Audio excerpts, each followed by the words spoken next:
Esta noite vamos para um lugar diferente, um lugar que os livros de história costumam pintar com cores suaves demais. Um lugar onde homens de preto vieram salvar almas, onde a cruz chegou antes da espada, ou talvez junto com ela, e onde milhares de pessoas descobriram que a salvação tem um preço que ninguém explicou direito antes de cobrar.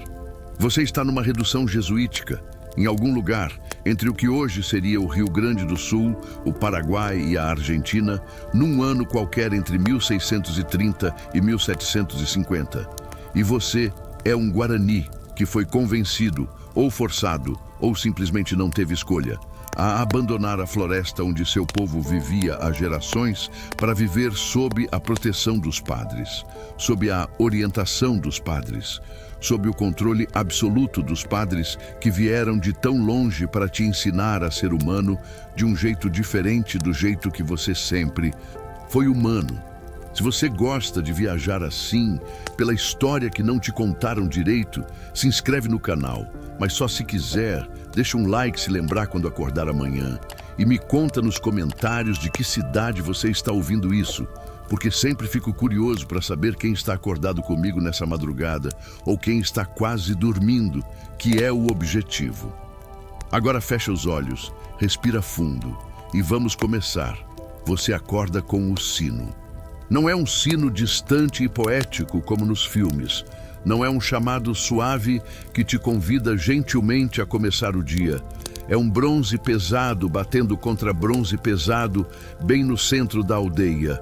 Um som que atravessa as paredes de adobe da sua casa, que entra pelos seus ouvidos ainda cheios de sono, que te arranca do único momento do dia em que você ainda consegue ser quem você era antes de tudo isso começar.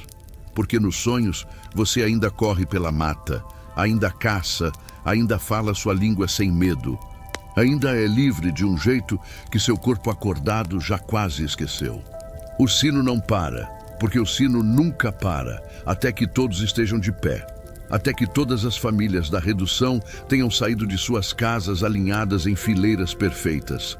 Casas que os padres desenharam seguindo um padrão que veio de Roma ou de Madrid.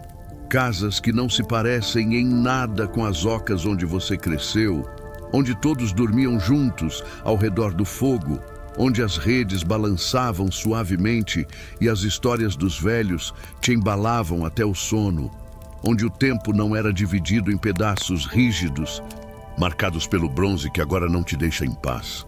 Você se levanta devagar, porque seu corpo já aprendeu que não adianta ter pressa, que o sino vai continuar batendo até que o padre responsável por tocar decida que já bateu o suficiente e você olha ao redor da casa pequena onde mora com sua família, uma construção de adobe com telhado de palha, chão de terra batida, uma porta baixa que te obriga a curvar a cabeça toda vez que entra ou sai, e nenhuma janela além de uma abertura estreita que deixa entrar uma luz fraca e um ar úmido que cheira a fumaça de lenha e a corpos dormindo juntos em espaço apertado.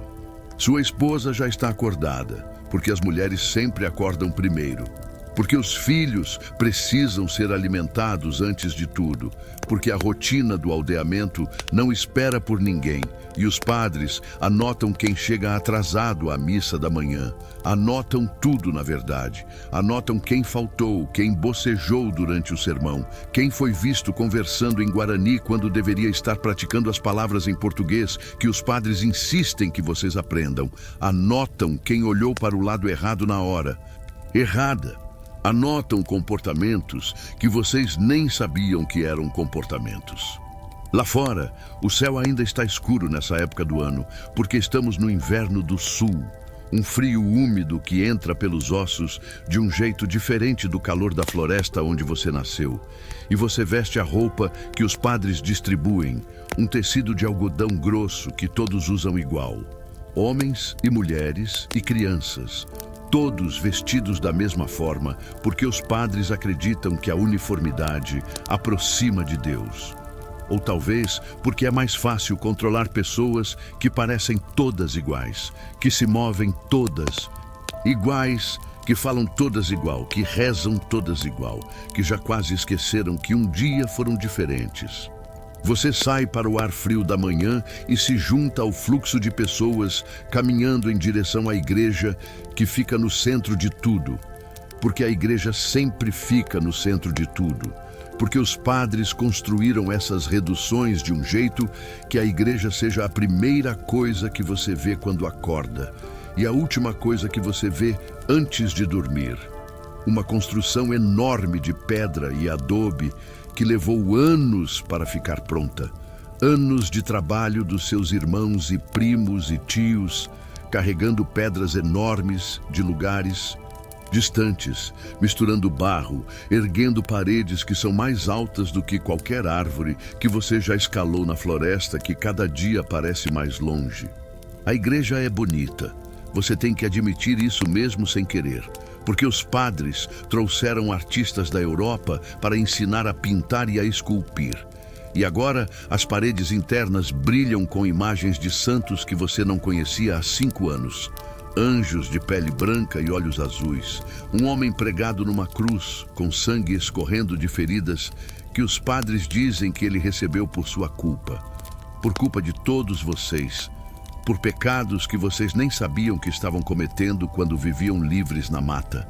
Caçando, pescando, celebrando seus deuses antigos, que agora os padres chamam de demônios. Você entra na igreja junto com centenas de outras pessoas. Homens de um lado, mulheres do outro, crianças na frente onde os padres podem vigiar se estão prestando atenção. E o cheiro de incenso é forte o suficiente para fazer seus olhos lacrimejarem. Um cheiro doce e pesado, que os padres dizem que agrada a Deus, mas que te lembra vagamente do cheiro de certas plantas que o pajé queimava nas cerimônias antigas. Cerimônias que agora são proibidas, que agora são pecado, que agora podem te levar ao tronco de castigo que fica na praça central, para que todos vejam o que acontece com quem insiste em lembrar do que deveria esquecer. A missa começa e você faz os gestos que aprendeu a fazer. Levanta quando todos levantam, senta quando todos sentam, ajoelha quando todos ajoelham. Repete palavras em latim que não significam nada para você, mas que os padres garantem que significam tudo. Palavras que vão salvar sua alma do fogo eterno. Palavras que vão te levar para um lugar chamado céu, onde você vai reencontrar todos que morreram. Embora você não tenha muita certeza se seus avós estão lá, já que eles morreram antes dos padres. Chegarem e nunca foram batizados, e os padres ficam meio vagos quando você pergunta sobre isso. O padre que celebra a missa hoje é o Padre Antônio, um homem magro de uns 50 anos, que chegou da Espanha há tanto tempo que já fala guarani melhor do que fala espanhol. Um homem que genuinamente acredita que está fazendo a coisa certa, que está salvando vocês de si mesmos, que está trazendo civilização para selvagens, que está cumprindo uma missão sagrada ordenada pelo próprio Deus. E talvez seja isso que torna tudo mais complicado, porque seria mais fácil se os padres fossem simplesmente cruéis, simplesmente gananciosos, simplesmente maus, mas a maioria deles realmente acredita que está fazendo o bem, realmente acredita que vocês serão mais felizes assim, realmente não consegue entender por que alguns ainda tentam fugir. O Padre Antônio fala sobre obediência hoje, como fala quase todo dia, sobre como a obediência é a maior virtude, sobre como Deus quer que vocês obedeçam aos padres, assim como os padres obedecem ao Papa, assim como o Papa obedece a Deus. Uma cadeia de comando que desce do céu até aqui, até esta igreja no meio do mato, até você que está ajoelhado no chão de pedra fria, tentando não pensar na fome que está sentindo, porque o café da manhã só vem depois da missa, e a missa está demorando mais do que o normal hoje. Você olha de canto de olho para seu irmão mais velho, que está algumas fileiras atrás, e percebe que ele está com os olhos fechados, mas não de um jeito devoto, de um jeito cansado, de um jeito de quem dormiu mal porque o filho mais novo está doente há 3 dias com uma febre que não passa. uma febre que chegou junto com os últimos guaranis que vieram de outra redução. Uma febre que os padres tratam com orações e chás, mas que o pajé saberia tratar melhor se ainda fosse permitido exercer sua medicina, se ainda fosse permitido lembrar o que sabia, se ainda fosse permitido ser quem ele era. A missa termina depois do que parece uma eternidade e vocês saem em fila organizada.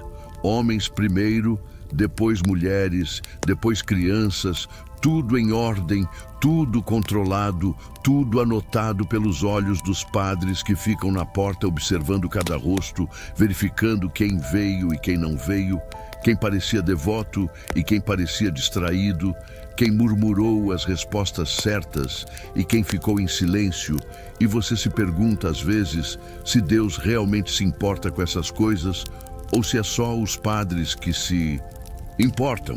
Mas esse tipo de pensamento é perigoso e você aprendeu a empurrá-lo para um canto da mente onde ele não pode te causar problemas. O café da manhã é servido no refeitório comunitário, outro prédio grande onde todos comem juntos em mesas compridas de madeira, sentados em bancos sem encosto, comendo em silêncio enquanto um dos padres lê trechos da Bíblia em voz alta.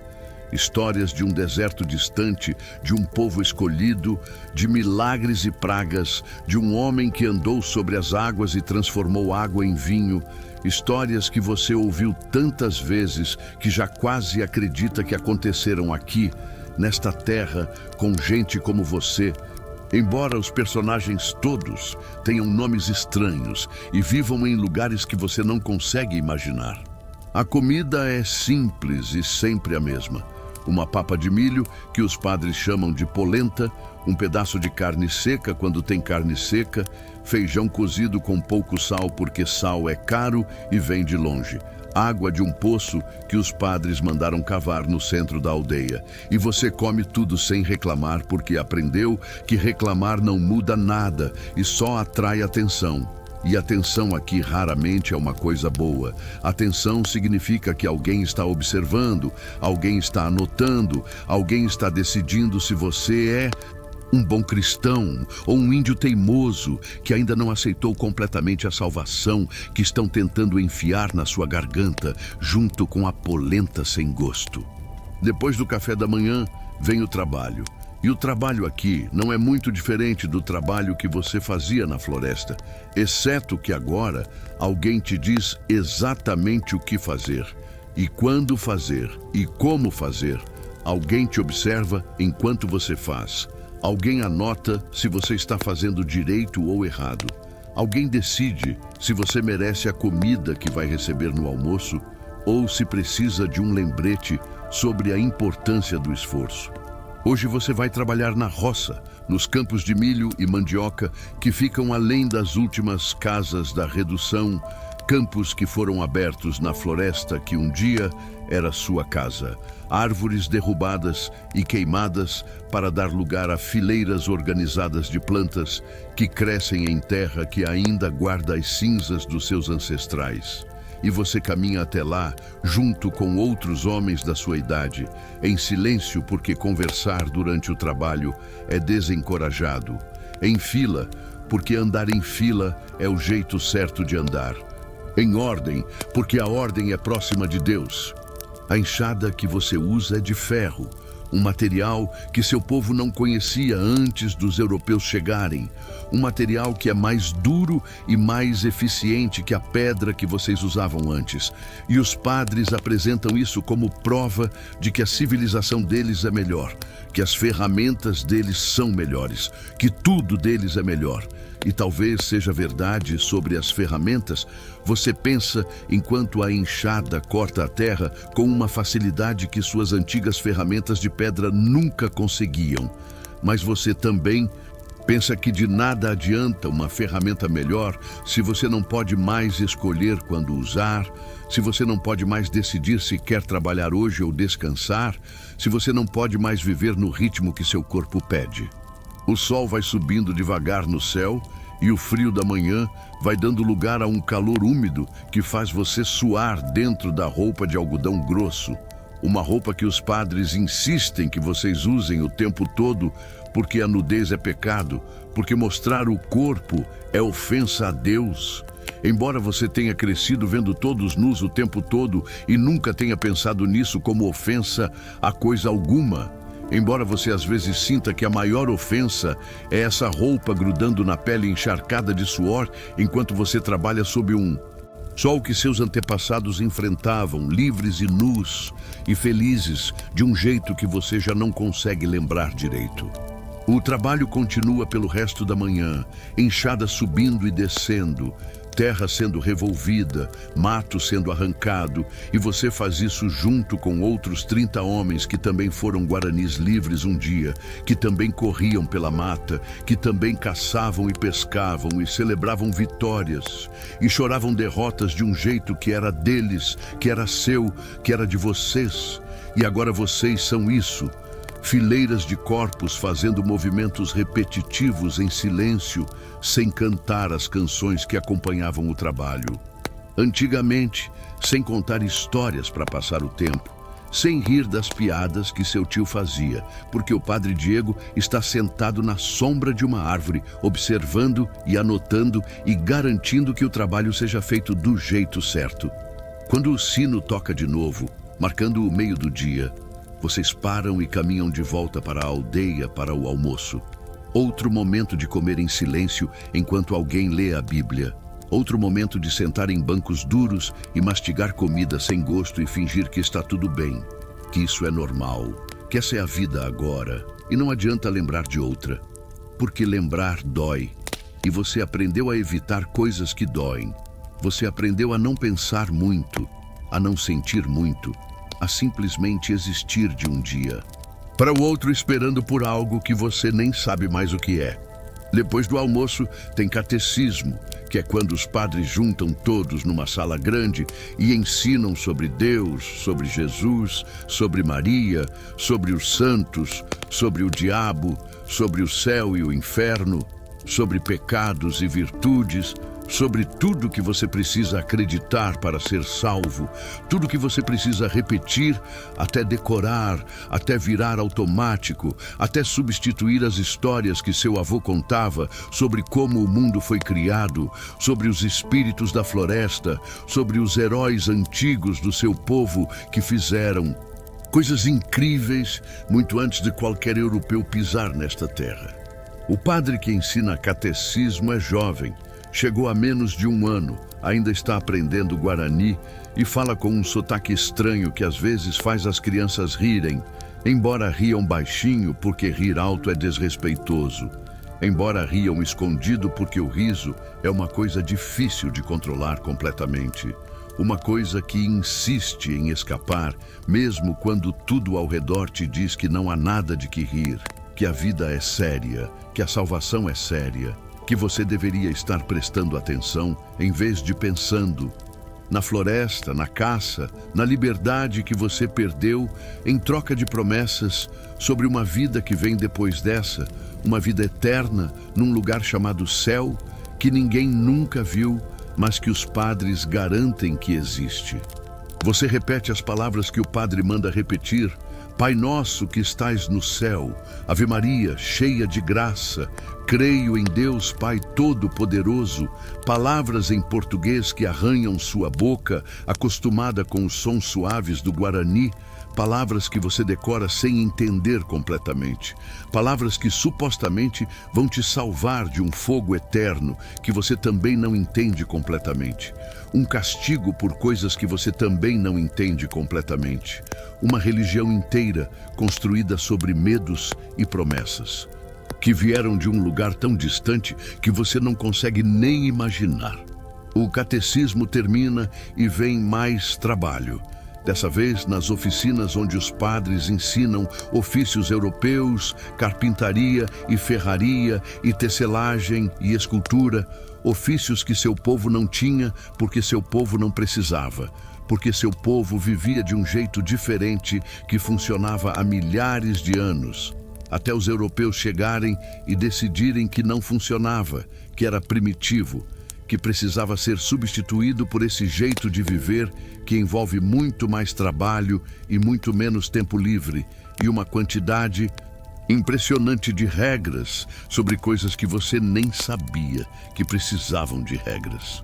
Você está aprendendo carpintaria porque um dos padres decidiu que você tem jeito para isso, que suas mãos são firmes, que você presta atenção nos detalhes e agora você passa as tardes transformando troncos de árvore em móveis que vão para a casa dos padres, em bancos que vão para a igreja, em portas e janelas que vão para as casas das famílias, que os padres consideram mais obedientes, mais devotas, mais próximas do ideal de cristão que eles estão tentando fabricar aqui neste laboratório de almas. A madeira que você trabalha vem da floresta que você conhecia tão bem. Árvores que tinham nomes na sua língua.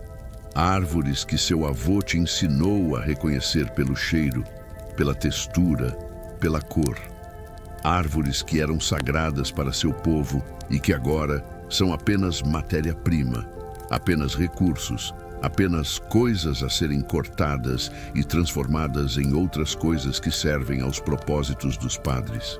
O sino toca de novo quando o sol começa a descer, marcando o fim do trabalho nas oficinas e o início das orações da tarde. Porque aqui tudo é marcado pelo sino. Tudo é dividido em pedaços de tempo que pertencem a Deus, ou aos padres, ou ao trabalho. Nunca a você, nunca ao seu próprio ritmo, nunca aquela sensação que você tinha na floresta de que o tempo era uma coisa fluida, que se esticava e encolhia conforme a necessidade, conforme a vontade, conforme a vida pedia. Você larga as ferramentas exatamente onde o padre Martinez mandou largar, numa prateleira de madeira que você mesmo ajudou a construir. Cada ferramenta no seu lugar marcado, cada coisa onde deveria estar. Porque a ordem é importante, porque a ordem agrada a Deus, porque a desordem é coisa do demônio e vocês já foram desordenados demais antes dos padres chegarem para organizar tudo, para colocar cada coisa no seu lugar, incluindo vocês. A caminhada até a igreja é curta, porque tudo aqui é perto da igreja. Porque os padres planejaram a redução assim, um quadrado perfeito com a igreja no centro e as casas ao redor em fileiras organizadas, ruas retas que se cruzam em ângulos exatos. Nada da confusão orgânica da aldeia onde você nasceu, nada daquele jeito de construir onde cada família escolhia seu lugar e sua oca crescia conforme a família crescia.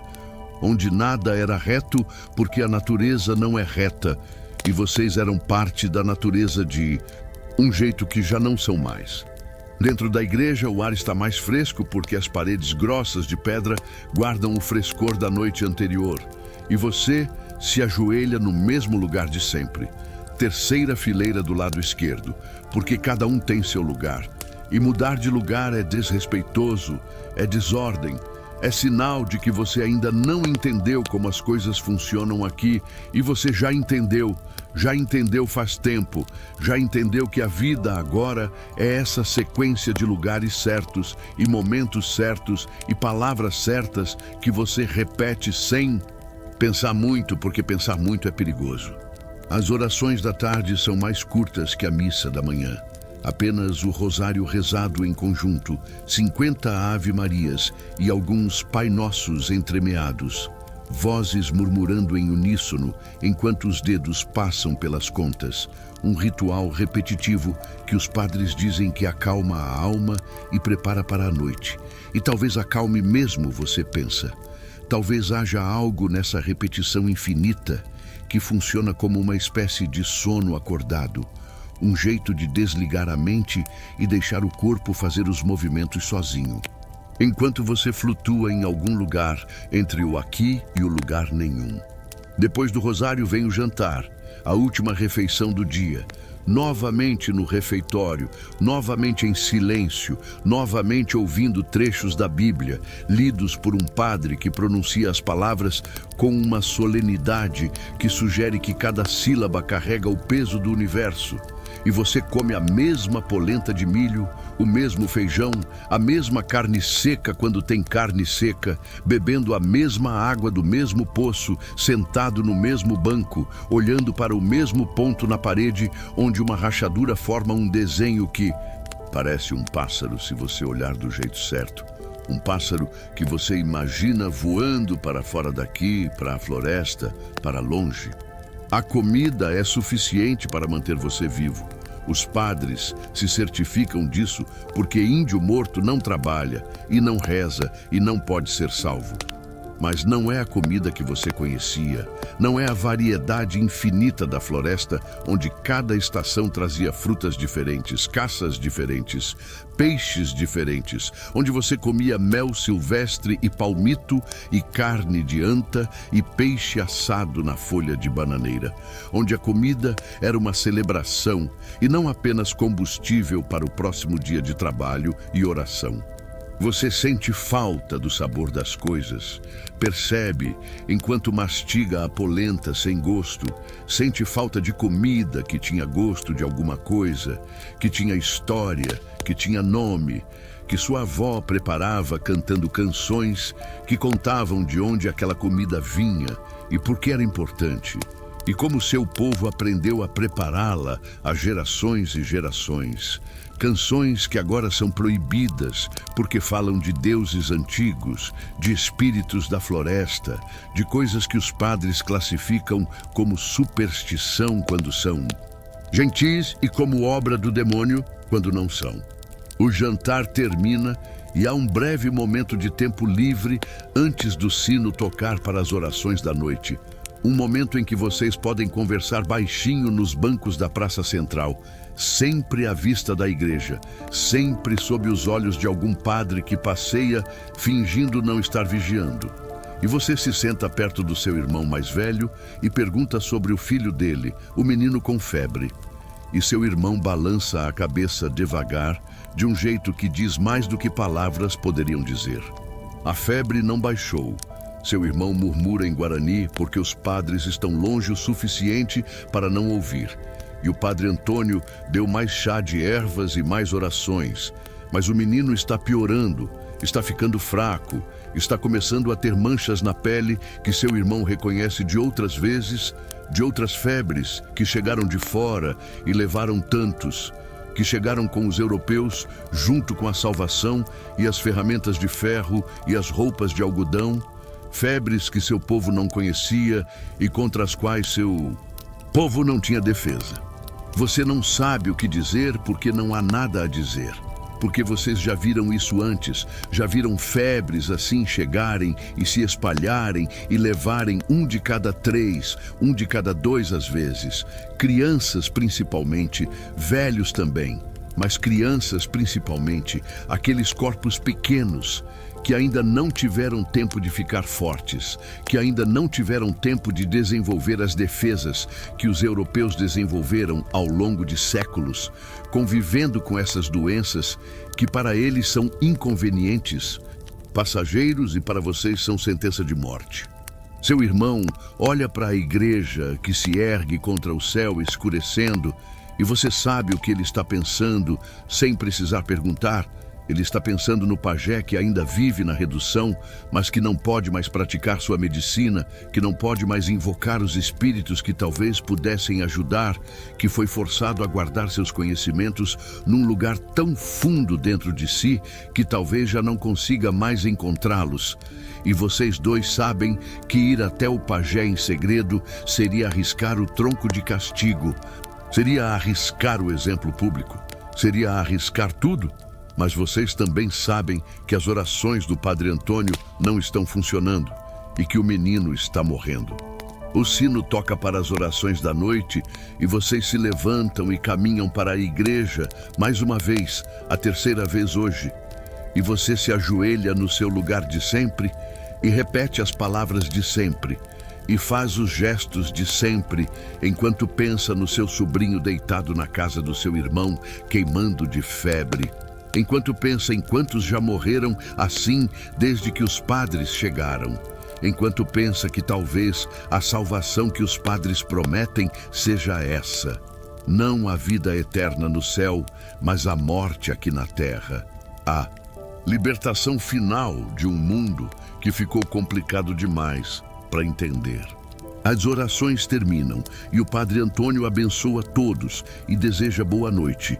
E vocês saem em fila para suas casas, caminhando pelas ruas retas em direção às construções de adobe, que são todas iguais por fora, mas que guardam dentro histórias diferentes, famílias diferentes, dores diferentes que ninguém conta para os padres, porque os padres não querem ouvir.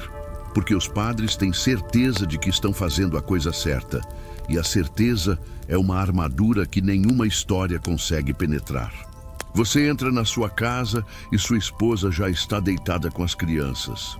2 meninos que nasceram aqui na redução e que não conhecem outra vida, que acham normal acordar com o sino e rezar 3 vezes por dia e trabalhar em fileiras organizadas, que falam guarani em casa e português na frente dos padres, que estão crescendo divididos entre 2 mundos sem pertencer completamente a nenhum.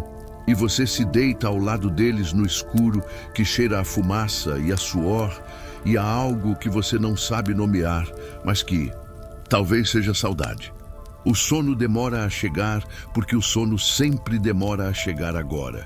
Porque sua mente fica girando, repassando o dia, repassando os dias, repassando os anos desde que você veio para cá, desde que os padres apareceram na sua aldeia com presentes e promessas e histórias sobre um Deus poderoso que amava vocês e queria salvá-los de si mesmos, desde que você acreditou ou fingiu acreditar, ou simplesmente não teve escolha, porque os bandeirantes estavam chegando e os padres ofereciam proteção, ofereciam, irmãs, ofereciam um lugar onde talvez vocês pudessem sobreviver. E vocês sobreviveram. Você pensa no escuro. Pelo menos alguns de vocês sobreviveram. Pelo menos você está vivo e seus filhos estão vivos e sua esposa está viva. Mesmo que viver agora signifique isso, essa sequência interminável de sinos e orações e trabalho, essa vida que não é exatamente vida, mas também não é exatamente morte, esse limbo onde vocês existem entre o que eram e o que os padres querem que sejam, nunca completamente um, nunca completamente outro, sempre no meio, sempre divididos. Sempre tentando lembrar quem vocês eram, sem deixar que os padres percebam que vocês ainda lembram. Você fecha os olhos e tenta não pensar no seu sobrinho morrendo. Tenta não pensar no pajé que não pode ajudar. Tenta não pensar em nada além do sono que você precisa para enfrentar mais um dia amanhã. Mais um dia de sino e missa e trabalho e catecismo e orações. Mais um dia idêntico ao de hoje, que foi idêntico ao de ontem, que será idêntico ao de amanhã, até o dia em que não será mais, até o dia em que algo vai mudar, até o dia em que os bandeirantes vão chegar, ou a febre vai te pegar ou você simplesmente vai desistir de acordar. A noite passa devagar, como todas as noites passam devagar aqui, pontuada pelos sons de pessoas dormindo juntas em espaço apertado, roncos e tosses e murmúrios de sonhos, que talvez sejam os únicos momentos de liberdade que sobraram, os únicos momentos em que vocês podem ser quem eram sem medo de castigo. E você sonha com a floresta, como sempre sonha com a floresta, com árvores tão altas que parecem tocar o céu, com rios de água tão clara que você pode ver os peixes nadando no fundo, com o cheiro de terra molhada depois da chuva, com sua mãe cantando enquanto prepara comida, com seu pai ensinando a fazer armadilhas, com tudo que você perdeu e que às vezes parece que nunca existiu. O sino te acorda de novo, e é de novo o mesmo dia, o mesmo acordar relutante, a mesma roupa de algodão grosso, a mesma caminhada até a igreja, a mesma missa com as mesmas palavras em latim que não significam nada, o mesmo café da manhã de polenta sem gosto, o mesmo trabalho na roça ou na oficina, o mesmo catecismo com as mesmas histórias de um deserto distante, as mesmas orações da tarde, do jantar e da noite, o mesmo deitar no escuro tentando não pensar E você faz tudo isso porque é o que você faz agora, porque é o que todos fazem. Porque não há alternativa além da floresta, que está cada vez mais longe, e dos bandeirantes, que estão cada vez mais perto. Mas hoje tem algo diferente. Você percebe quando sai para a missa e vê um grupo de pessoas reunidas perto da casa do seu irmão.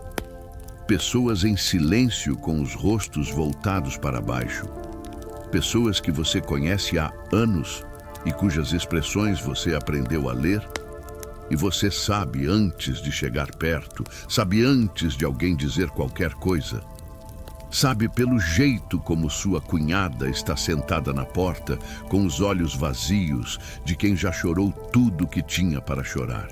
Seu sobrinho morreu durante a noite, o menino de 6 anos que você viu nascer, que você carregou nos ombros, que você ensinou a pescar no rio que fica além dos campos de milho, morreu de uma febre que veio de longe, de uma doença que seu povo não conhecia antes dos europeus chegarem. Morreu apesar das orações do Padre Antônio. Morreu porque as orações não curam febre, porque a fé não mata os bichos invisíveis que os europeus carregam no sangue sem nem perceber. Morreu porque vocês vieram para cá em busca de proteção e encontraram proteção contra os bandeirantes, mas não contra as doenças. Não contra a morte lenta que chegou junto com a salvação. O Padre Antônio aparece com sua batina preta e seu rosto de preocupação genuína, porque ele genuinamente se importa com vocês de um jeito que torna tudo mais complicado. E ele faz o sinal da cruz e murmura palavras em latim sobre a alma do menino que agora está no céu com os anjos, que agora está em paz, que agora está num lugar melhor. E você quer acreditar, quer muito acreditar que seu sobrinho está em algum lugar bom. Mas uma parte de você se pergunta se ele não estaria melhor vivo, se ele não estaria melhor na floresta onde nasceu, se ele não estaria melhor longe daqui onde as doenças chegam e as curas não funcionam. O enterro acontece à tarde no cemitério, que fica atrás da igreja. Um lugar onde já há muitas cruzes de madeira, marcando muitas vidas curtas, muitos corpos pequenos que a terra engoliu antes do tempo. E você ajuda a carregar o corpo do seu sobrinho, que não pesa quase nada, porque a febre consumiu tudo que ele tinha. E você coloca o corpo na cova que outros homens cavaram na Terra Vermelha, e você ouve o Padre Antônio falar sobre ressurreição e vida eterna, enquanto joga terra sobre alguém que deveria estar correndo e brincando e crescendo para se tornar um homem. Sua cunhada não chora porque já chorou tudo, e seu irmão não chora porque os homens não choram aqui, pelo menos não onde os outros possam ver. E você não chora porque aprendeu a guardar as lágrimas para a noite, para o escuro, para os momentos em que ninguém está olhando, e você pode ser fraco por alguns minutos, antes de ter que ser forte de novo, antes de ter que acordar com o sino e ir para a missa e fingir que está tudo bem, que isso é normal, que crianças morrem o tempo todo e que, pelo menos, a alma dele foi salva. O resto do dia passa, como todos os dias passam, trabalho e orações e comida sem gosto e mais orações. Mas há um peso diferente no ar, um silêncio diferente entre as pessoas, porque todos conheciam o menino, todos viram ele crescer, todos sabem que poderia ter sido o filho deles, que pode ser o filho deles amanhã ou semana que vem, quando a próxima febre chegar, porque as febres sempre chegam, vêm de fora com os visitantes, com os novos índios que os padres convencem a se juntar à redução, com os comerciantes que trazem ferramentas e tecidos e doenças. À noite, você se deita e pensa no seu sobrinho, e pensa nos seus próprios filhos, dormindo ao seu lado, e pensa em como protegê-los de algo que você não pode ver, não pode tocar, não pode lutar. Algo que simplesmente aparece e mata, e vai embora como se nada tivesse acontecido, e você pensa no pajé que talvez soubesse o que fazer, que talvez tivesse ervas, que talvez tivesse conhecimentos passados, de geração em geração por milhares de anos, conhecimentos que agora estão trancados dentro de um homem. velho que tem medo de usá-los, porque os padres chamam isso de bruxaria. Os dias seguintes são iguais aos dias anteriores, porque os dias aqui são sempre iguais: sino e missa e trabalho e catecismo e orações.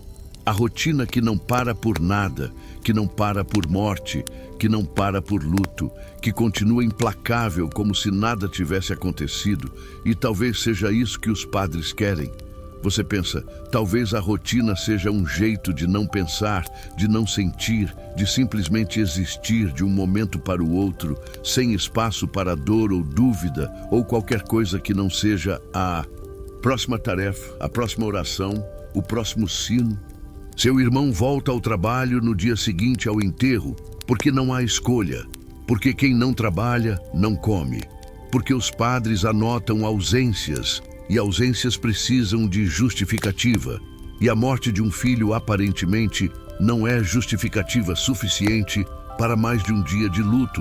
Ou talvez os padres acreditem que o trabalho ajuda, que manter as mãos ocupadas impede a mente de pensar demais, que a rotina é um remédio para tudo, até para a dor de perder uma criança.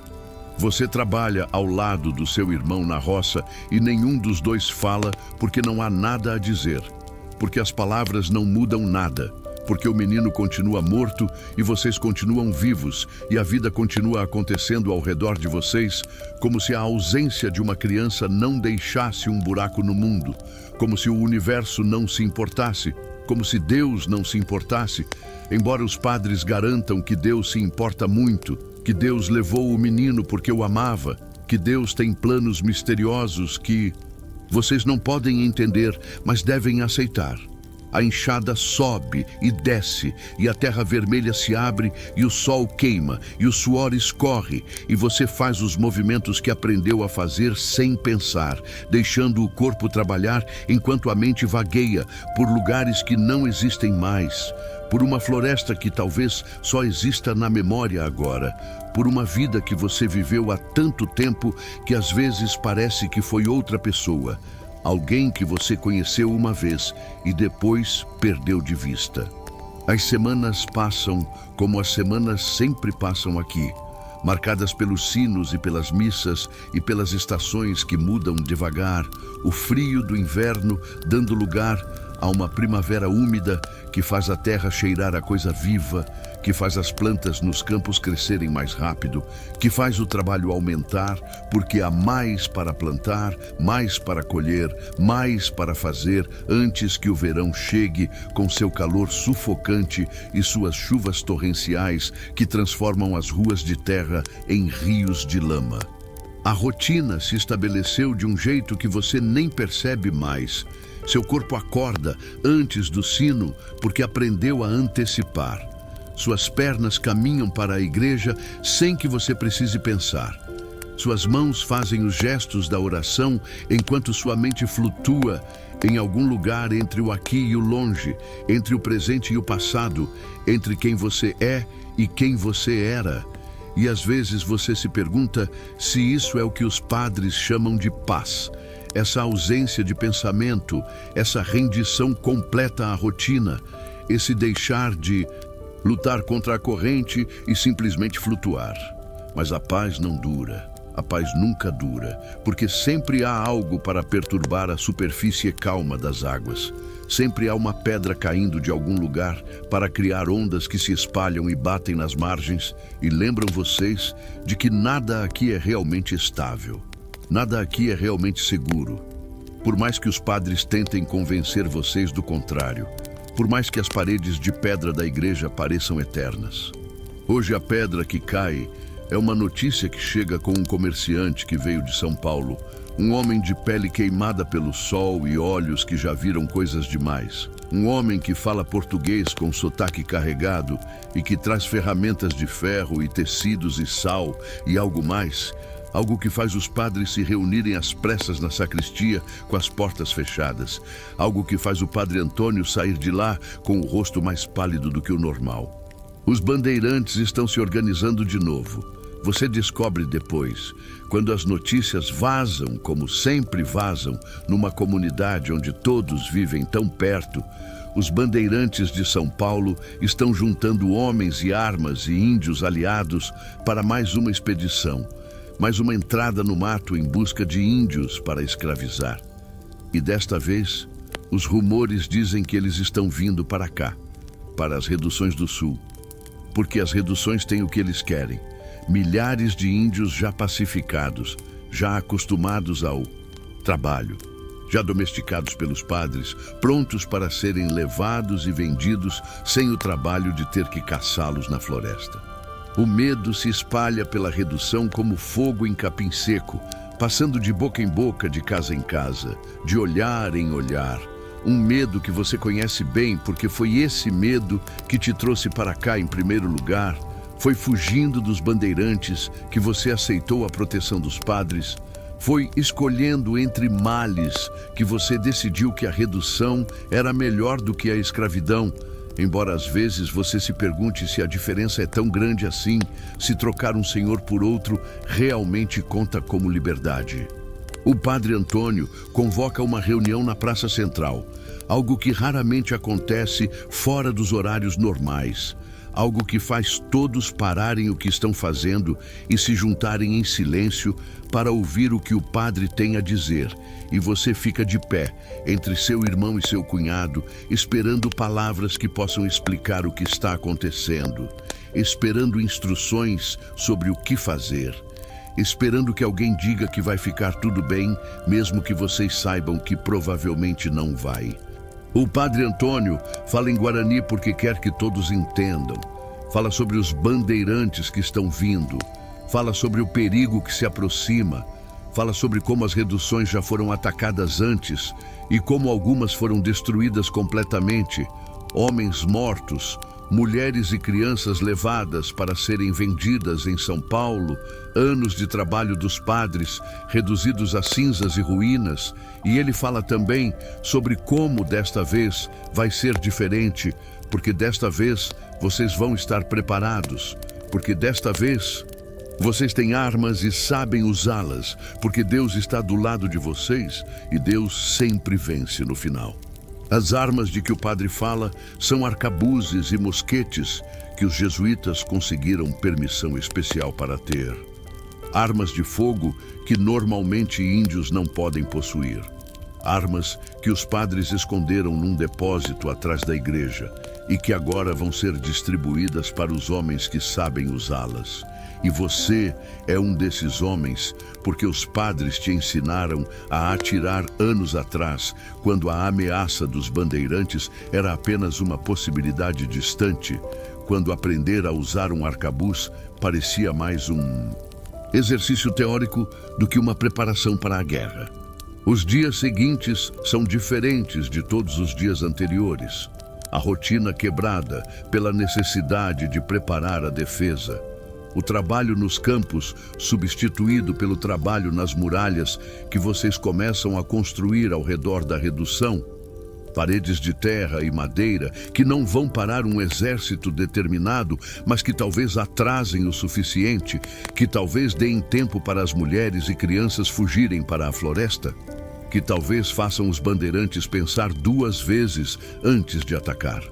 Você trabalha na construção das muralhas, junto com os outros homens, carregando troncos pesados, cavando valas, enchendo cestos com terra.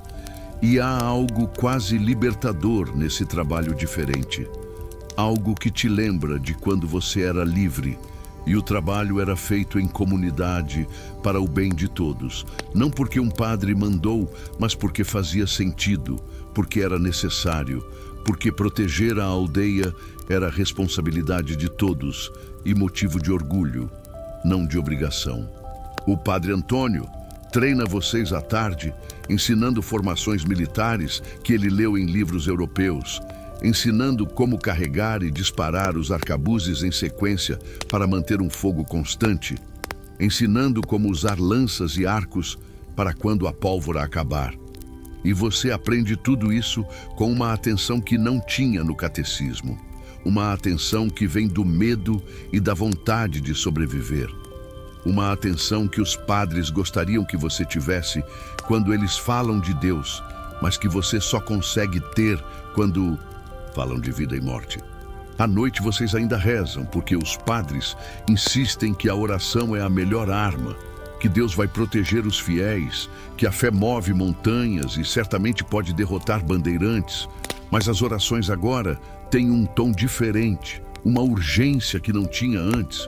E você percebe que até os padres estão com medo, até eles que têm tanta certeza de tudo, estão se perguntando se Deus vai realmente aparecer quando os tiros começarem. Se a fé vai realmente ser suficiente quando os homens de São Paulo chegarem.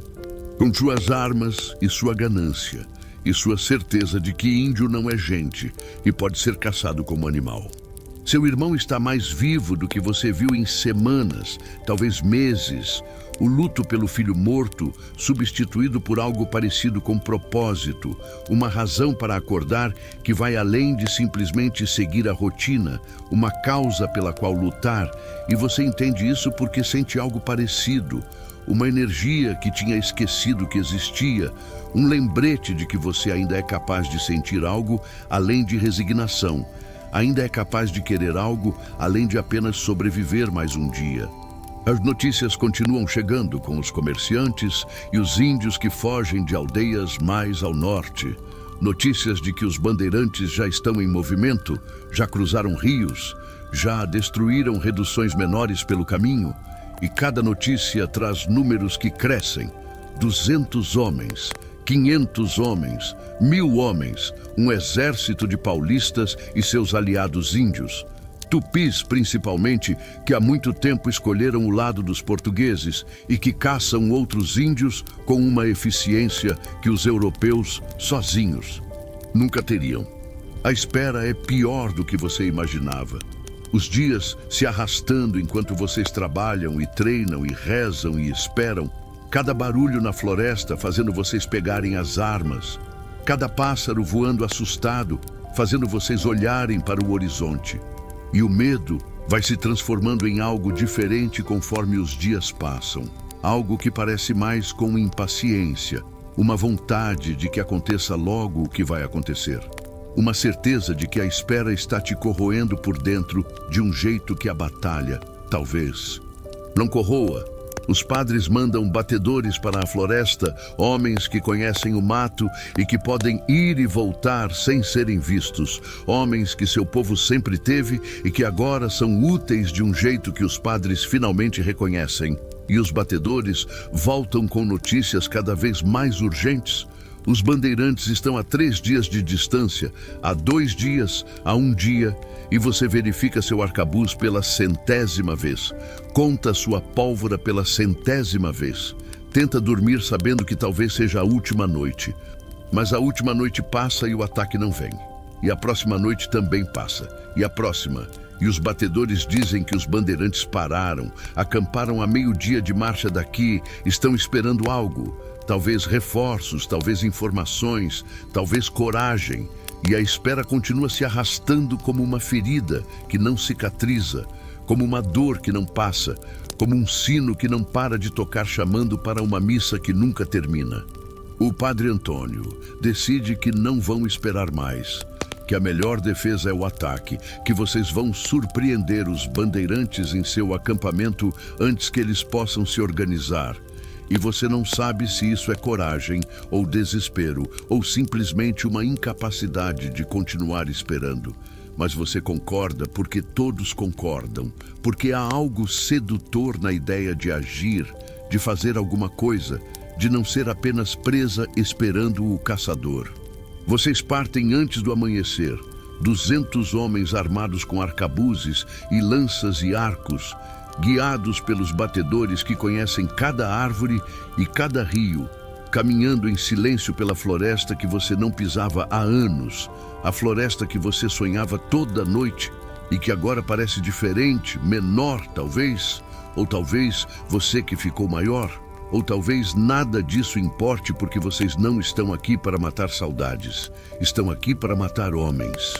A marcha dura horas que parecem dias, a floresta fechada, abafando todos os sons, o medo fazendo cada sombra parecer um inimigo, cada galho quebrando fazendo seu coração disparar, e você pensa em sua esposa e seus filhos que ficaram na redução com as outras mulheres e crianças e velhos. Pensa no que vai acontecer com eles se vocês perderem. Pensa no que vai acontecer com você se você morrer aqui no mato, tão longe de casa, se é que a redução ainda pode ser chamada de casa. Os batedores voltam fazendo sinais com as mãos. O acampamento dos bandeirantes está logo ali. Vocês podem ver a fumaça das fogueiras subindo acima das árvores. Podem ouvir vozes e risadas de homens que não sabem que estão sendo observados. Homens que provavelmente estão planejando como vão dividir os índios que pretendem capturar. Quantos escravos cada um vai levar de volta para São Paulo? Quanto dinheiro vão ganhar vendendo pessoas que uma vez foram livres? O padre Antônio levanta a mão e todos param. E há um momento de silêncio absoluto, em que você pode ouvir seu próprio coração batendo, pode sentir o peso do arcabuz nas suas mãos suadas, pode cheirar a pólvora e a terra molhada e o medo que exala de todos ao seu redor, e então o padre baixa a mão e vocês atacam. O que acontece depois é confuso da maneira que batalhas sempre são confusas. Gritos e tiros, e fumaça e sangue, corpos caindo, vozes gritando em português e guarani e tupi, o cheiro de pólvora queimando suas narinas, o som dos arcabuzes estourando seus ouvidos, e você atira e recarrega e atira de novo, sem pensar, sem sentir, sem ser nada além de um corpo fazendo movimentos que aprendeu a fazer, uma máquina de matar que os padres construíram para defender a redução. Os bandeirantes foram pegos de surpresa, isso você percebe mesmo no caos. Eles estavam dormindo ou comendo ou descansando e não esperavam um ataque. Não esperavam que os índios das reduções fossem capazes de se organizar assim, de lutar assim, de matar assim. E há algo que parece vitória no jeito como eles correm, no jeito como eles gritam, no jeito como alguns levantam as mãos pedindo clemência, que vocês talvez não deem, porque eles não dariam. A batalha termina mais rápido do que começou. Os bandeirantes que sobreviveram fugindo pela floresta, deixando para trás armas e provisões e companheiros mortos. E vocês ficam parados no acampamento destruído, cercados de corpos, ofegantes, suados, alguns feridos, alguns mortos, tentando entender o que acabou de acontecer, tentando aceitar que vocês venceram, que os bandeirantes foram derrotados, que por hoje pelo menos vocês estão seguros. O padre Antônio ajoelha no meio do campo de batalha e começa a rezar, agradecendo a Deus pela vitória, e vocês ajoelham junto com ele, porque é o que se faz, porque é o que se espera, porque os padres sempre têm uma oração para cada ocasião, até para ocasiões como essa em que vocês acabaram de matar homens, em que há sangue nas suas roupas e nas suas mãos e provavelmente na sua alma, se é que você ainda tem uma.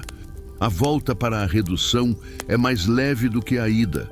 O medo substituído por algo que parece alívio, algo que parece orgulho, algo que você não sentia há muito tempo. E você caminha pela floresta que agora parece familiar de novo, que parece acolhedora de novo, que parece sua de um jeito que não parecia desde que você deixou de ser livre. E você pensa que talvez, só talvez, haja esperança ainda. Talvez vocês possam defender o que construíram. Talvez possam sobreviver não apenas como indivíduos, mas como povo. A recepção na redução é uma celebração contida, porque os padres não gostam de celebrações excessivas, mas há abraços e lágrimas, e sua esposa correndo para você e seus filhos se agarrando nas suas pernas. E por um momento, tudo parece ter valido a pena. O medo e a espera e a batalha, tudo parece pequeno comparado a isso, a este momento de estar vivo e cercado de pessoas que você ama. Mas a celebração não dura. A celebração nunca dura, porque enquanto vocês comemoram, chegam notícias de que os bandeirantes que fugiram se juntaram a outros grupos que estão se reagrupando a poucos dias de marcha daqui, que prometeram voltar com mais homens e mais armas, e uma raiva que só cresce com a humilhação de terem sido derrotados por índios. E você percebe que a vitória de hoje não foi o fim de nada. Foi apenas o começo de algo que vai durar muito tempo. Os meses que seguem são uma dança estranha entre a rotina que você conhece e a guerra que nunca termina completamente. Os sinos ainda tocam e as missas ainda acontecem e o trabalho ainda precisa ser feito. Mas agora há também patrulhas na floresta e turnos de guarda nas muralhas e treinamentos que substituem o catecismo da tarde. E você vive dividido entre ser o índio catequizado que os padres querem e o guerreiro que a sobrevivência exige. Os bandeirantes voltaram como prometeram 2 vezes, 3 vezes, cada vez com mais homens, cada vez mais determinados. E vocês os derrotaram cada vez, às vezes em batalhas abertas, às vezes em emboscadas na floresta, às vezes simplesmente resistindo atrás das muralhas, até que eles desistissem e fossem embora procurar presas mais fáceis, reduções menores, aldeias que não tinham armas nem padres, nem essa teimosia estranha que vocês desenvolveram. Mas cada vitória tem um custo. E o custo se acumula de um jeito que você só percebe devagar, como água enchendo um barco por uma rachadura pequena demais para ver, mas grande demais para ignorar. Homens que morrem nas batalhas, homens que morrem de ferimentos que infeccionam, homens que simplesmente não acordam uma manhã porque seus corpos decidiram que já aguentaram o suficiente e a redução vai ficando menor. As fileiras na igreja vão ficando mais curtas. Os campos vão ficando com menos braços para trabalhar.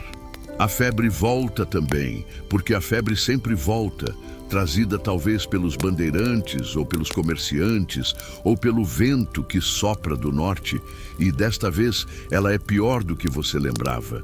Desta vez ela não leva apenas os fracos e os velhos e as crianças. Desta vez, ela leva também os fortes, os jovens, os guerreiros que sobreviveram às batalhas apenas para cair diante de um inimigo invisível que não respeita coragem, nem habilidade, nem fé. Seu irmão é um dos que caem. O mesmo irmão que tinha encontrado propósito na luta, que tinha parecido vivo pela primeira vez desde a morte do filho, ele adoece numa terça-feira e morre no domingo seguinte, rápido demais para entender, rápido demais para aceitar. E você está ao lado dele quando ele vai, segurando a mão dele, enquanto o padre Antônio reza e sua cunhada chora. E você tenta não pensar que há apenas 2 anos vocês eram uma família inteira e agora sobraram apenas ela e você e os filhos que ainda não morreram. O enterro do seu irmão é no mesmo cemitério onde está o sobrinho que morreu de febre, na mesma terra vermelha, sob a mesma sombra da igreja. E você ajuda a carregar o corpo como ajudou a carregar o corpo do menino. E você ouve as mesmas palavras sobre ressurreição e vida eterna. E você se pergunta quantas vezes mais vai fazer isso, quantas vezes mais vai ficar de pé diante de uma cova aberta, fingindo que acredita em alguma coisa. Os padres dizem que Deus está testando vocês, que os justos sofrem neste mundo para serem recompensados no próximo, que a fé verdadeira é aquela que resiste às provações. E você ouve essas palavras e balança a cabeça e faz os gestos que se espera que faça. Mas por dentro você está vazio de um jeito que as palavras não conseguem preencher. Oco, de um jeito que a fé não consegue curar. E você começa a se perguntar se esse Deus que os padres trouxeram realmente se importa ou se ele é apenas mais um. Senhor distante que exige obediência sem oferecer nada em troca. A vida continua porque a vida sempre continua. Teimosa demais para parar só porque deveria. E você acorda todo dia com o sino e vai para a missa e trabalha nos campos e treina com as armas e reza as orações da noite, fazendo tudo o que sempre fez, mas sentindo cada vez menos enquanto faz. Como se uma parte de você tivesse morrido junto com seu irmão e estivesse enterrada naquele cemitério atrás da igreja, junto com todos os outros que você perdeu. Sua esposa percebe a mudança em você.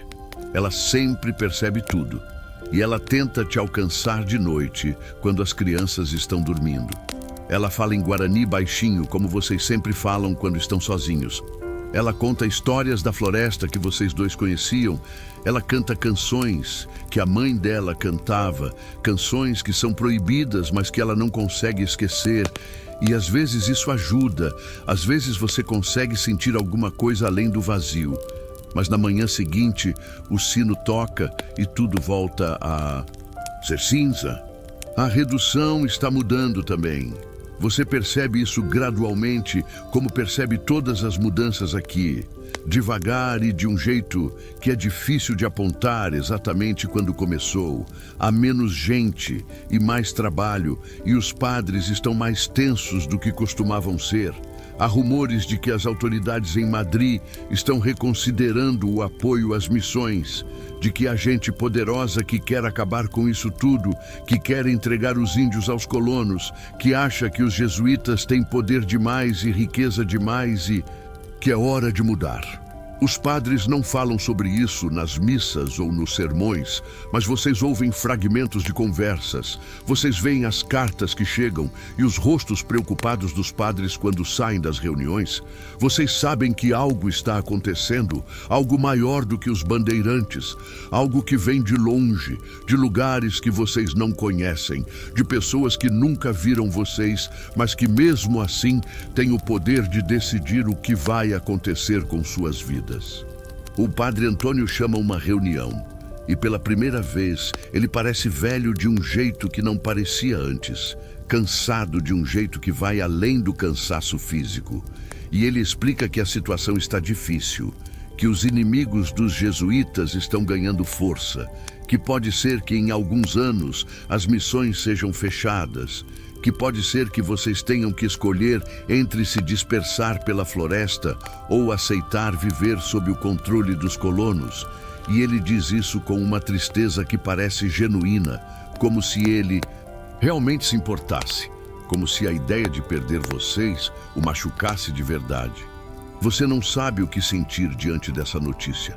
Parte de você quer sentir medo, porque o conhecido é sempre menos assustador que o desconhecido. Parte de você quer sentir esperança, porque talvez, só talvez, isso signifique liberdade. Mas a maior parte de você não sente nada porque já não sobrou muita coisa para sentir. Porque os anos aqui foram gastando suas emoções como água gastando pedra, devagar, mas sem parar, até não sobrar quase nada, além de uma superfície lisa que não guarda mais marcas. A rotina continua enquanto vocês esperam por um futuro incerto, sino e missa, e trabalho e oração. Os dias passando como sempre passaram, mas agora há uma sombra sobre tudo. Uma sensação de que isso pode acabar a qualquer momento, de que cada missa pode ser a última, cada sino pode ser o último. Cada dia pode ser o dia em que tudo muda de novo, como mudou quando os padres chegaram, como mudou quando vocês deixaram a floresta, como muda sempre para gente como vocês que não tem poder de decidir. Nada! O pajé morre no final do verão, o velho que guardava conhecimentos que ninguém mais ia aprender, que tinha ervas e canções e histórias que agora vão para o túmulo com ele. E os padres fazem um enterro cristão, porque o pajé foi batizado como todos foram batizados. Mas você sabe que alguma coisa se perdeu para sempre. Alguma coisa que não pode ser escrita em livros nem ensinada em catecismo. Alguma coisa que existia apenas na memória de um homem que foi forçado a fingir que tinha esquecido tudo. Você pensa nos seus filhos, que nunca vão aprender o que o pajé sabia, que vão crescer sabendo apenas o que os padres ensinam, que vão ser cristãos de um jeito que você nunca vai ser, porque você ainda lembra de outra coisa, você ainda guarda fragmentos de uma vida que veio antes, e você se pergunta se isso é bom ou ruim. Se é melhor não ter memória de liberdade do que ter e sofrer por ela, se seus filhos vão ser mais felizes porque nunca vão saber o que perderam. As noites estão ficando mais frias de novo. O outono, chegando com suas folhas que mudam de cor e seu vento que promete o inverno que vem depois. E você se deita ao lado da sua esposa e dos seus filhos e ouve a respiração deles no escuro. Ouve os sons da redução se preparando para dormir. Ouve ao longe um cachorro latindo e mais longe ainda talvez o barulho de algum animal na floresta. E você pensa em quantas noites mais vão ser assim. Quantas noites mais você vai ter antes que tudo mude de novo. Sua esposa se mexe ao seu lado e você sabe que ela não está dormindo. Você sabe pelo jeito como ela respira que ela também está acordada, pensando em coisas que não pode dizer em voz alta. E vocês ficam assim no escuro, cada um com seus pensamentos, cada um com seus medos, cada um com suas esperanças que são pequenas demais para falar, mas grandes demais para ignorar. E há algo de confortador nessa solidão compartilhada, nesse silêncio que diz mais do que palavras poderiam dizer. Você pensa na floresta que fica além dos campos, a mesma floresta onde você nasceu e cresceu e foi feliz de um jeito que já não consegue ser. A floresta que está logo ali, mas que parece tão longe, tão impossível de alcançar. E você se pergunta o que aconteceria se vocês simplesmente fossem embora, se uma noite vocês pegassem as crianças e caminhassem para dentro do mato e nunca mais voltassem. Se é possível voltar a ser livre depois de ter sido domesticado, se é possível esquecer tudo que os padres ensinaram e lembrar tudo que eles fizeram vocês esquecerem. Mas você sabe a resposta. Você sabe que a floresta já não é mais segura, que os bandeirantes estão em toda parte, que vocês sozinhos seriam presas fáceis, que as crianças não sobreviveriam uma semana no mato porque nunca aprenderam a viver assim, porque nasceram aqui entre paredes de adobe e fileiras de milho e sinos que marcam cada momento, porque são tão diferentes de você quanto você é diferente do que era. E talvez isso seja a coisa mais triste de todas, perceber que a prisão se tornou o único lugar onde você pode estar relativamente seguro. O sono finalmente vem, como sempre vem, arrastando você para um lugar onde nada disso existe, onde você pode correr pela mata sem medo, onde pode falar guarani sem olhar por cima do ombro, onde pode ser quem você era antes de tudo isso começar, e você se agarra a esses sonhos como se agarra a uma corda que te impede de cair num buraco que não tem fundo, sabendo que de manhã vai acordar de volta nesta vida que não escolheu, mas que é a única que tem. O sino toca e é outro dia, igual a todos os outros, diferente de todos os outros. Um dia que vai passar como todos os dias passam aqui. Devagar quando você está vivendo e rápido quando você olha para trás. E você se levanta e veste a roupa de algodão grosso e caminha para a igreja e se ajoelha no seu lugar de sempre. E repete as palavras que decorou há tanto tempo que já esqueceu quando aprendeu. E a missa acontece ao seu redor como uma onda que te carrega sem perguntar se você quer ir. O café da manhã é o mesmo de sempre, a polenta sem gosto que você come sem pensar, o feijão cozido com pouco sal, a água do poço que pelo menos não está mais matando ninguém.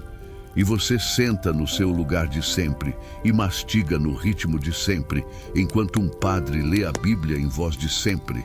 E há algo quase reconfortante nessa repetição infinita.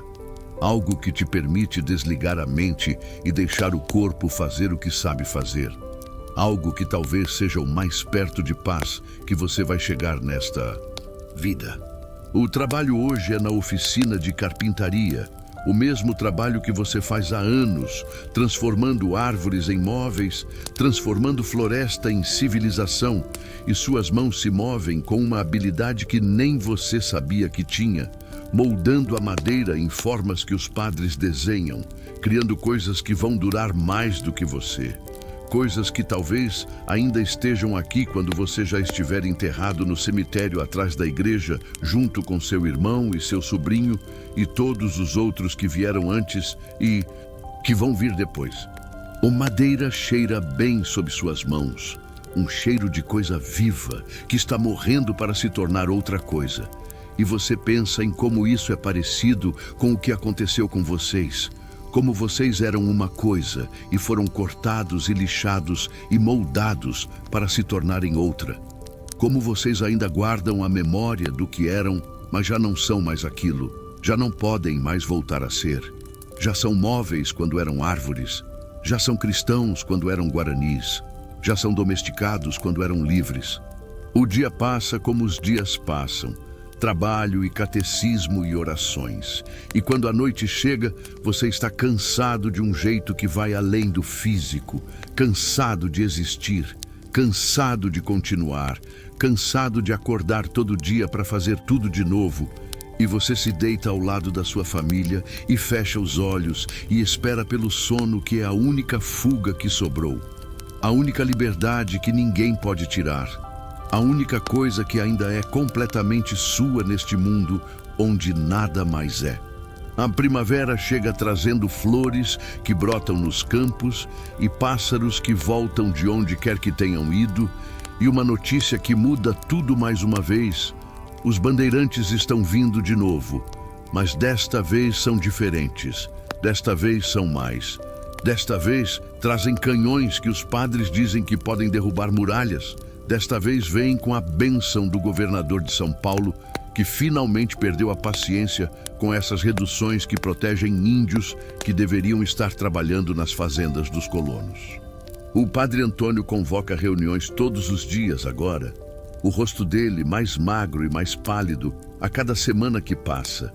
E ele fala sobre estratégias de defesa e sobre fé e sobre como Deus não vai abandonar seus filhos. Mas você percebe que até ele está com medo de um jeito que não estava antes. Até ele, que sempre teve respostas para tudo, agora parece perdido. Parece pequeno diante do que está vindo. Parece finalmente entender que há coisas que nem a fé consegue derrotar. Os preparativos para a defesa são diferentes desta vez. Mais urgentes, mais desesperados. Vocês reforçam as muralhas e cavam mais valas e preparam armadilhas na floresta e escondem comida e água para um cerco que pode durar semanas. E as mulheres e crianças são mandadas para uma redução mais ao sul que ainda não foi atacada. Uma redução que talvez seja segura por mais algum tempo. E sua esposa vai com seus filhos e vocês se despedem sem saber se vão se ver de novo. O abraço dela dura mais do que deveria, mais do que os padres aprovariam se estivessem olhando. E ela te diz coisas em guarani que você guarda no peito como se fossem pedras preciosas. Palavras que você vai repetir para si mesmo quando as coisas ficarem difíceis. Palavras que vão te lembrar de que há razões para sobreviver, razões para lutar, razões para continuar mesmo quando tudo parece perdido. E então ela vai e você fica, e a redução parece mais vazia do que nunca. Os dias de espera são piores do que você lembrava.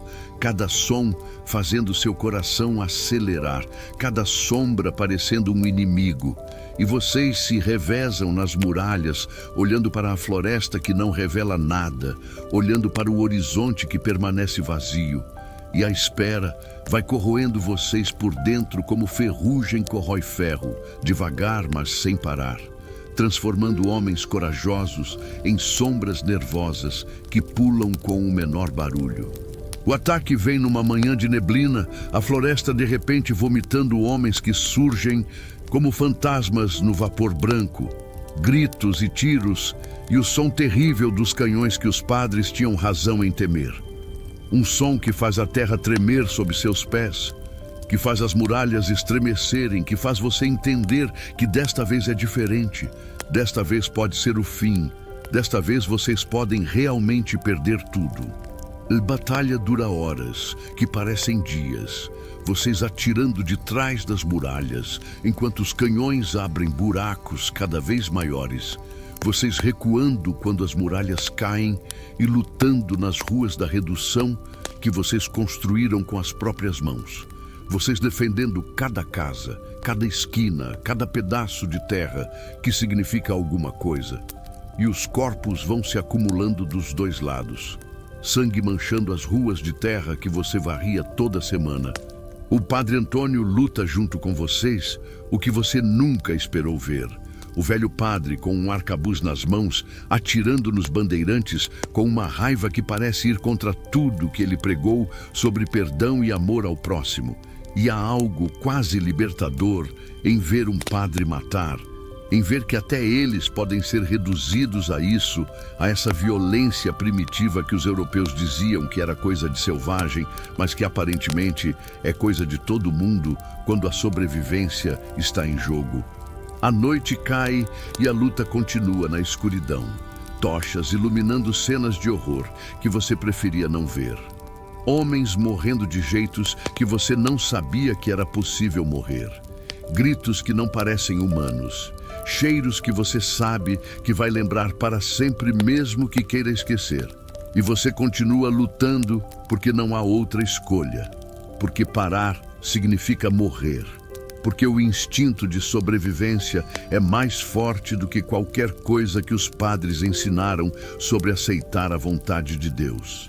Quando o sol nasce de novo, vocês ainda estão lutando, mas são menos agora, muito menos.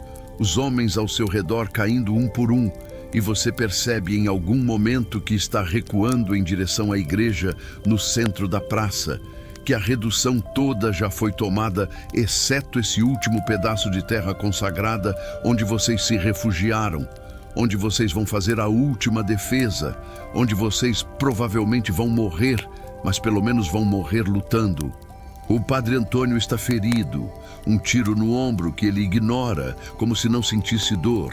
E ele ainda está atirando, ainda está rezando entre os tiros, misturando latim com guarani com português, num fluxo de palavras que não faz sentido, mas que parece o único som apropriado para este momento.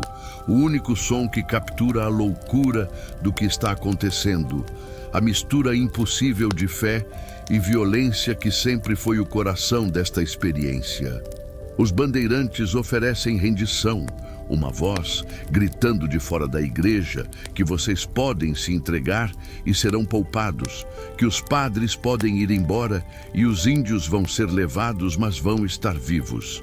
E o Padre Antônio olha para vocês que sobraram, não mais de 30 homens exaustos e feridos, e pergunta o que vocês querem fazer. E é a primeira vez que um padre pergunta o que vocês querem. A primeira vez que alguém dá a vocês uma escolha que realmente importa. Você pensa na sua esposa e nos seus filhos que estão na outra redução. Pensa em como seria bom vê-los de novo. Pensa em como rendição significa escravidão, mas escravidão significa estar vivo. E você olha para os homens ao seu redor e vê os mesmos pensamentos nos rostos deles. A mesma luta entre a vontade de sobreviver e o orgulho de não se entregar. A mesma impossibilidade de escolher entre opções que são ambas terríveis. Alguém fala primeiro. Um homem mais velho que você conhece há anos, que lutou ao seu lado em todas as batalhas. E ele diz que prefere morrer livre do que viver escravo. E outros concordam, e outros discordam, e há discussão pela primeira vez em anos, porque os padres sempre decidiam tudo. Mas agora o padre está perguntando, e você não sabe o que dizer, porque não sabe o que quer. Porque a parte de você que quer viver é tão forte quanto a parte que não quer ser escravo. No final, a decisão é tomada por vocês, não pelos padres. Pela primeira vez em anos, vocês decidem alguma coisa como grupo, como povo, como homens livres escolhendo seu destino. E a decisão é continuar lutando porque a escravidão não é vida. Porque vocês já perderam demais para perder isso também. Porque se vão morrer, pelo menos vão morrer como guerreiros e não como gado sendo levado para o mercado. O Padre Antônio aceita a decisão de vocês com um aceno de cabeça que parece quase respeitoso. E ele se vira para a porta da igreja e grita em português que vocês recusam, que vocês vão lutar até o fim, que Deus está com vocês mesmo que pareça que não está. E os bandeirantes respondem com mais tiros, mais gritos, mais violência que não vai parar até que um dos lados esteja completamente destruído. A última defesa dura menos do que você esperava. Os bandeirantes finalmente quebrando as portas da igreja e entrando como uma onda que não pode ser parada. E você luta até não poder mais lutar. Até suas mãos não conseguirem mais segurar a arma. Até seu corpo não conseguir mais se mover. E então tudo escurece de um jeito que você acha que é a morte, mas que talvez seja apenas o fim de uma coisa e o começo de outra.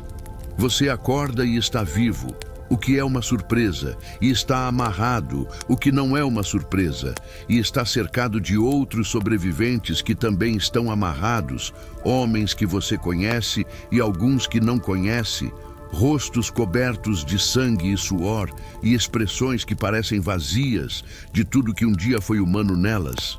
E você percebe que a rendição aconteceu de qualquer jeito, que vocês lutaram e perderam e agora são exatamente o que não queriam ser. O Padre Antônio não está entre os sobreviventes e você não sabe se isso significa que ele morreu ou que os bandeirantes o deixaram ir, ou que ele está em algum outro lugar.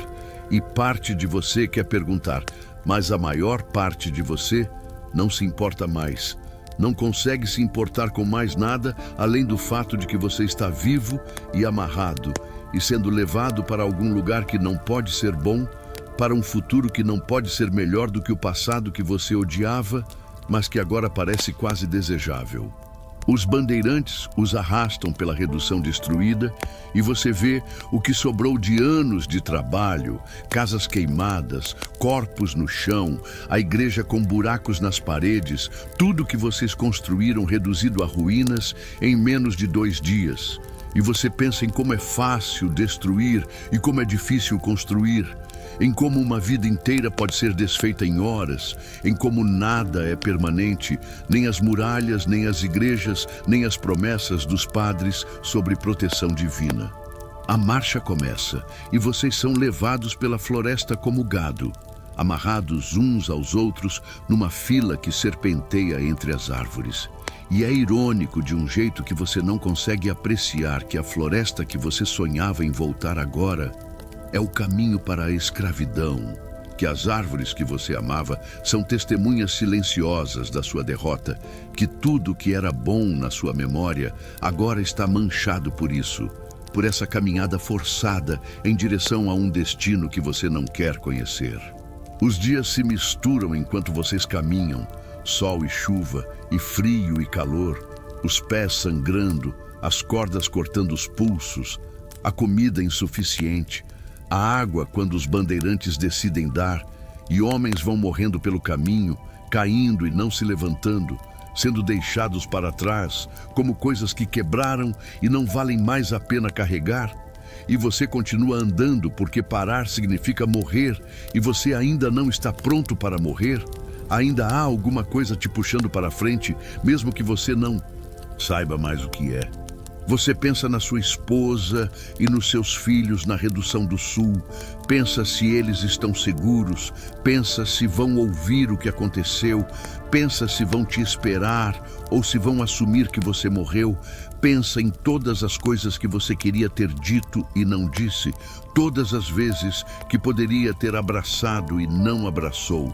Todo o tempo que desperdiçou fazendo coisas que não importavam quando poderia ter estado com eles.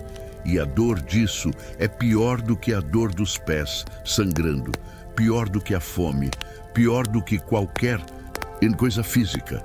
A floresta vai mudando conforme vocês avançam para o norte, as árvores diferentes, os sons diferentes, o ar diferente.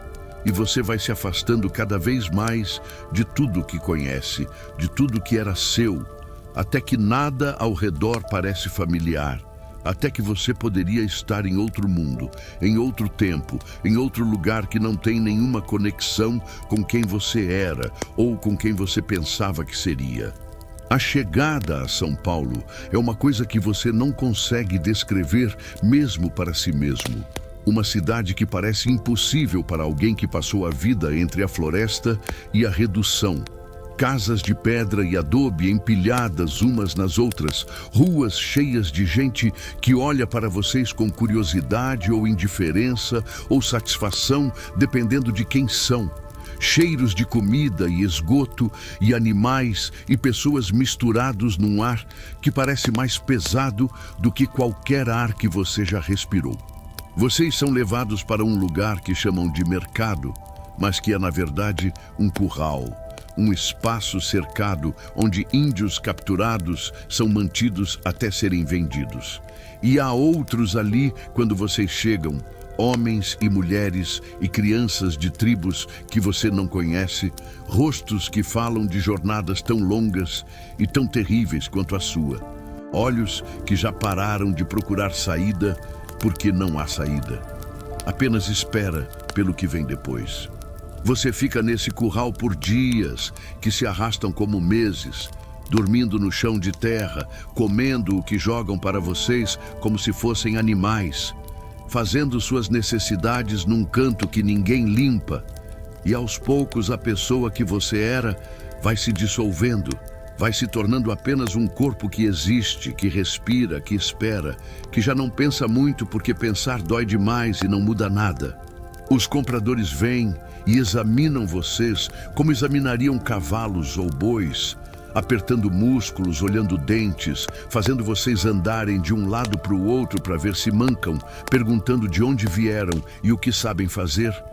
E você responde em português, porque aprendeu português com os padres, e isso aparentemente vale alguma coisa. Aparentemente te torna mais valioso do que os que só falam suas línguas nativas. Mais útil, mais vendável. Um homem te compra depois de uma negociação que você não ouve direito. Um homem gordo de rosto vermelho que cheira a cachaça e que te olha como se olhasse para uma ferramenta. Algo útil, mas não importante. Algo que pode ser substituído se quebrar. E você é levado para a fazenda dele junto com outros 3 índios que ele comprou no mesmo dia, amarrados numa carroça que sacoleja pelas estradas de terra em direção a um lugar que você não conhece. A fazenda é grande, maior do que a redução. Campos de cana-de-açúcar que se estendem até onde a vista alcança, e há uma casa grande branca no centro de tudo e senzalas ao redor onde você vai morar a partir de agora. Construções de taipa que parecem familiares de um jeito triste, que parecem versões piores das casas da redução, sem a ordem, sem a limpeza, sem os padres que pelo menos fingiam se importar. O trabalho começa no dia seguinte e não para mais. Sol a sol nos campos de cana, o facão subindo e descendo, as mãos sangrando, as costas queimando, o suor escorrendo. E não há sinos aqui marcando o tempo, não há missas dividindo o dia, apenas trabalho do amanhecer ao anoitecer. Apenas o feitor com seu chicote, garantindo que ninguém pare, ninguém descanse, ninguém seja nada, além de braços que cortam cana. Você pensa na redução às vezes, e o pensamento vem com uma ironia amarga que você não esperava, porque agora a redução parece quase boa comparada a isso. A rotina dos padres parece quase suportável comparada a essa ausência completa de qualquer coisa além de trabalho. As orações intermináveis parecem quase bem-vindas comparadas ao silêncio vazio que é quebrado apenas por ordens e chicotadas. E você se pergunta se isso era o que os padres estavam tentando te proteger. Se isso era o destino alternativo que eles ofereciam, escapar. Os outros escravizados na fazenda são de muitos lugares diferentes, guaranis como você, mas também tupis e carijós e outros de tribos que você não conhece. E há também africanos que vieram de ainda mais longe, que falam línguas que você não entende, que têm culturas que você não conhece, todos misturados nessa mesma miséria, todos iguais aos olhos do Senhor, que não vê pessoas, apenas mãos que trabalham. Você aprende a sobreviver aqui como aprendeu a sobreviver na redução, adaptando, cedendo, guardando o que pode ser guardado num lugar dentro de si onde ninguém mais pode alcançar. E os dias viram semanas e as semanas viram meses e você vai perdendo a conta, vai perdendo a noção de tempo que passa, vai perdendo tudo, exceto esse núcleo mínimo de existência que se recusa a apagar completamente. À noite na senzala, você às vezes ouve alguém cantando baixinho. Canções que vêm de lugares distantes. Canções em línguas que você não entende, mas cujo significado você sente. Canções sobre casa e liberdade e saudade e esperança. E essas canções te lembram das canções que sua avó cantava, das canções que eram proibidas na redução, das canções que talvez sejam a única coisa que sobrevive quando tudo mais é tirado. Você tenta não pensar na sua esposa e nos seus filhos, porque pensar neles é como tocar numa ferida que não cicatriza. Mas eles aparecem nos seus sonhos mesmo assim. Rostos que vão ficando menos nítidos com o passar do tempo. Vozes que você não consegue mais ouvir direito na memória. Presenças que você sente, mas não consegue mais tocar. E você se pergunta se eles ainda estão vivos, se ainda te esperam, se ainda lembram de você como você lembra deles. A fazenda tem uma capela pequena, onde um padre vem uma vez por mês para rezar missa, um padre diferente dos jesuítas da redução, um padre que não fala guarani e não olha nos olhos de vocês e parece estar ali apenas porque é obrigação. Apenas porque a lei diz que escravos devem ser batizados e devem ouvir missa de vez em quando.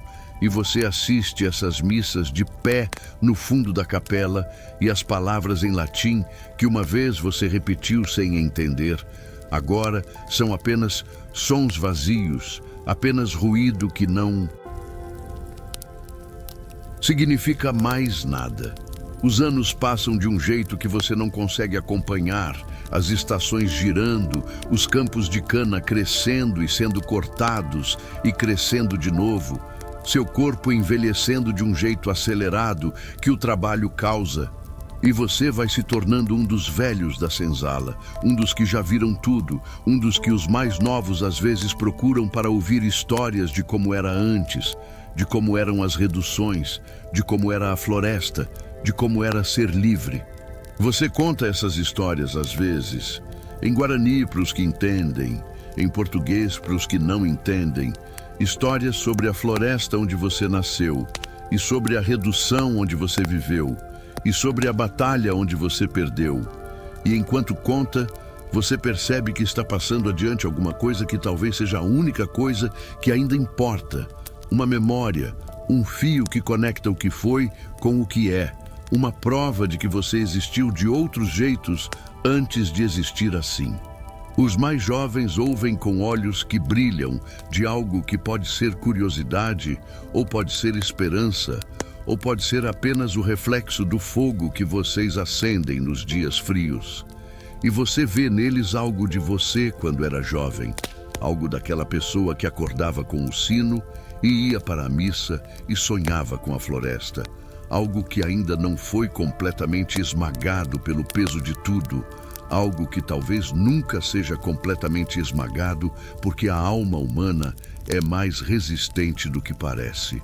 Você pensa às vezes no que o Padre Antônio diria se pudesse te ver agora, se ele ficaria triste, ou se sentiria culpado, ou se encontraria alguma explicação teológica para isso, alguma forma de encaixar seu sofrimento num plano divino que faz tudo ter sentido. E você não sabe se o odeia, ou se sente pena dele, ou se simplesmente já não se importa mais.